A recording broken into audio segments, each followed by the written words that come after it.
Brought to you by Penguin.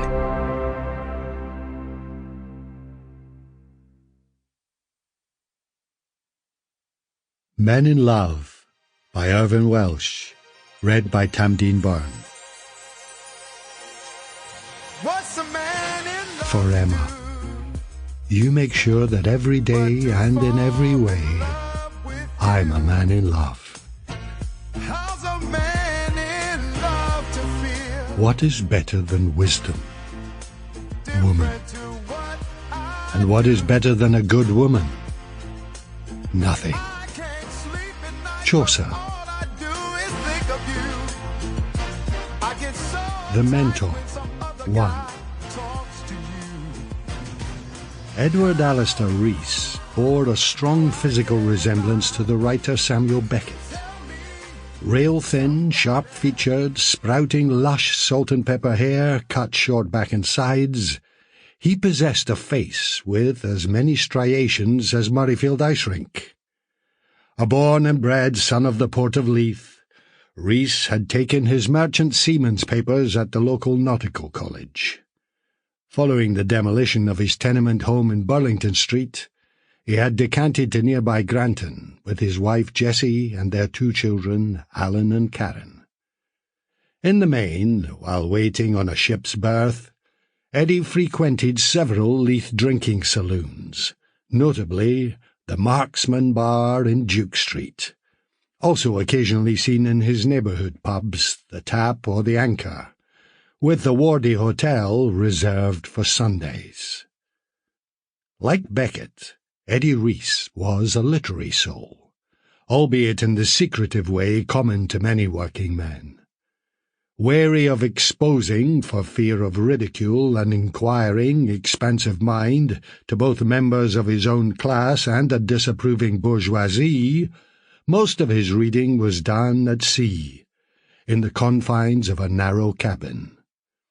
One slim book was always by the side of his bed, and he read it as others might do the Bible or the Koran, dipping into sections at random. It was nothing fancy, a dog-eared paperback, written in an old vernacular language that his more inquisitive shipmates found impenetrable. The Marksman Bar was the haunt of the holy trinity of old-school Leith soaks, the shipbuilders from the Rob Caledon yards, the dockers and the merchant navy seamen. A small, ugly house, it was a bit like a dole office, its harsh and challenging overhead lighting seemingly designed for the exhibition of crumbling mortality. Its character was provided solely by those men, and they were practically all men, who imbibed in there.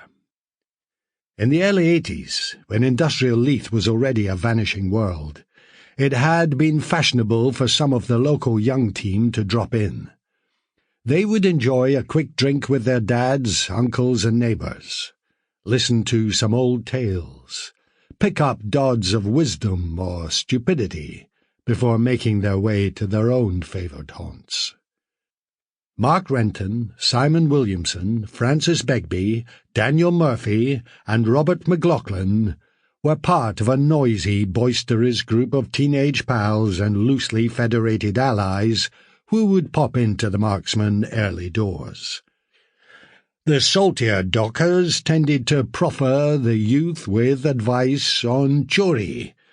It was all about knock-off and stolen goods. For the edgier boys on the tools at the yards, blade violence, though receding from its 60s and 70s high-fashion heyday, was very often the topic of conversation. Spud Murphy's fascination lay with the dockers and thieving. Franco Begbie and Second Prize McLaughlin listened intently to the welders, turners and fitters. But Mark Rentboy Renton and Simon Sickboy Williamson were fascinated by the merchant seamen, and one in particular. Eddie Rhys quietly embodied the travel and shagging lifestyle this young pairing aspired to. To discuss sex with each... Sample complete. Ready to continue?